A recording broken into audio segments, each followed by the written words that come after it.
So ayan guys, magandang umaga sa lahat. Ayan, so na-box na natin. Okay? Nalagay na pala natin sa box. Okay? Ayan, so yung vendo, ayan.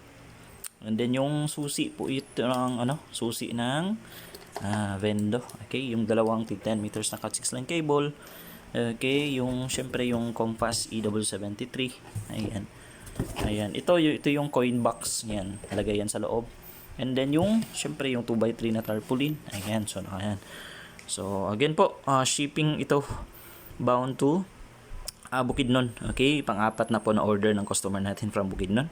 Ayan, so and saka fully paid na rin ito. Ayan, payment sent via GCash po, kahapon ng send sa akin. Okay, ayan, sige, balutin na natin.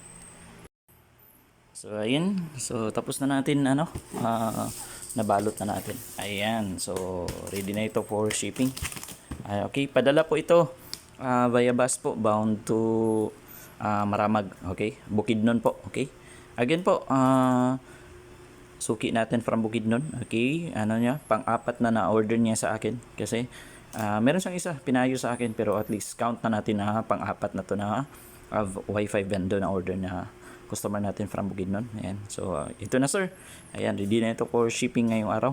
Okay, ayan, so again sir, maraming salamat sa tiwala. Okay, sa at saka sa walang sawang pag order po ng Wi-Fi vendor. Okay, ayan, so antay-antay ka lang sir na darating na yung ulit yung order mo. Ayan.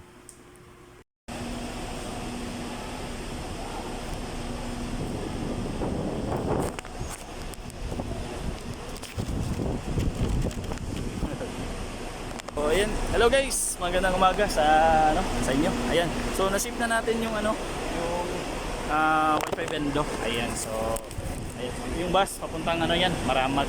Ayan sir, so na-ship na natin. Okay, ayan, so maraming salamat again sir sa tiwala.